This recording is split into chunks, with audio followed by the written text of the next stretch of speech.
পলাশদা আমাদের খুব বড় কাছের লোক আর কি। তো পলাশদা অনেক ভিডিও টিডিও দেখেছে আমাদের, এর আগে একবার এসেছিল, রিসেন্ট নিয়েছিল এবং এটা খুব সুন্দর পিসি সেটআপ আজকে নিয়েছে।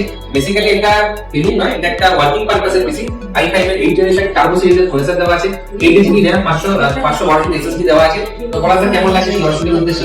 আমার পক্ষে বলতে গেছে, আমি এর আগে আরো দুটো দোকান করেছি, এখানে অনেক কম প্রাইসে পেয়েছি, মানে খুবই ভালো আর সার্ভিস। পলাশদার একটা গার্মেন্টের ইয়ে আছে, যারা দেখছো ভিউয়ার্স, আমার একটা নতুন সব উদ্বোধন হবে কিছুদিন পরে, কিন্তু তার জন্য নতুন সেটআপ নিয়ে যাচ্ছি। i5 এর i5 8 turbo processor, 8 GB RAM, 512 SSD এবং Windows 11 Pro সিরিজের একটা ওএস লাগানো আছে। তো যারা দেখছো ভিউয়ার্স, যারা পলাশদাকে চেনো আর আশেপাশের লোক, অবশ্যই পলাশদার শোরুমে যেও এবং নিজের কেনাকাটা, পছন্দের কেনাকাটা অবশ্যই করো। সামনে আরো জিনিস বাড়ছে, জিনিসের দাম বাড়ছে, এখনই সঠিক সময় কেনাকাটা। তো থ্যাংক ইউ পলাশদা। পলাশদা একটা ইউপিএস এবং প্রিন্টার আছে, টেবিলে জায়গা নিয়ে দেওয়া হচ্ছে না, তো পরে আমি হাতে দিয়ে দিচ্ছি। ধন্যবাদ।